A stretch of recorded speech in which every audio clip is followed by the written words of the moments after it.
Oh, the red car and the yellow and the black had a race.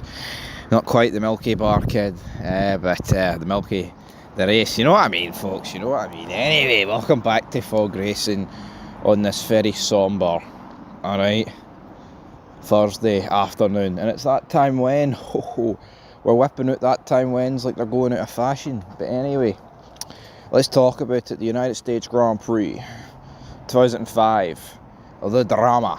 Alright, Jarno Trulli, I believe, had pole position, but in that very same quali session, Ralf Schumacher hit the wall. Ooh, big crash, big crash. Now obviously there was a few crashes the year before, and they're thinking, maybe the Michelin tyres can't cope with it. So what we had was one of the craziest races of all time. As we went to line up in the grid, every single Michelin runner was told to box and they wouldn't be allowed to race, which then left you with Schumacher, Barrichello, oh god, was it Carfacane? Montero, Carfacane, Christian Alberts, and some other guy. Was it No, not Christian Klein. It couldn't have been. Nah. Anyway, just 4 Diddy cars at the back. It was Ferrari racing Ferrari, man. And it's like, what are we even doing here?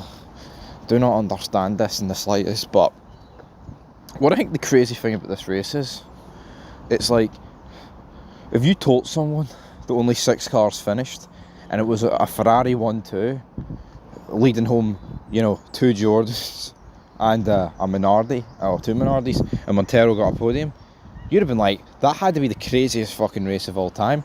Little would you know, none of the actual action happened on track because they all got called in. And then what basically happened, due to this, I mean, I don't blame them, the United States, the Americans, the Yanks, they kind of turned on F1, didn't they?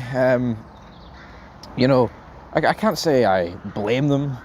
Obviously, it did go on to host 2006 and 2007 at the Indianapolis Speedway, but then we wouldn't see F1 in America until Austin, which seems unthinkable considering now we've actually got 3 Grand Prix in America with Miami, Austin, and Vegas. But back then, America and F1 didn't have the greatest relationship, and it's weird though, because it is 20 years ago, and obviously safety had improved to a point, beyond like the 80s and the 70s, but it's still weird to think that they weren't allowed to race. And I remember watching the race when I was 4, 5. I have the DVDs as well, and I've watched that season quite a lot. Fernando Alonso's first season, won the title. And it always just made me think, did they do it just to gift Michael Schumacher a victory? They could have. Because, obviously Barrichello isn't going to, fight his teammate too much. So, here, all simply speculation for me. I've got no guarantee. But I remember thinking that as a kid, and, now, almost 2 decades later, I still kind of think it. It's like, it seemed like such an extreme length to go to. You know what I mean? Just to ban every Michelin tyre runner. They could have imposed something like, you aren't allowed to run more than 10 laps or something. Surely that would be a better alternative to not racing at all. I feel like if this was today, even though, the sport's very woke and, safety first and all that, and I'm not saying I want the drivers to die, but I do feel like it is too safe, F1 these days. It's like you get an ounce too much of rain and it gets red flagged. I will say fair play, because I think in Brazil there was a few laps where it was borderline undrivable and they continued to let it go.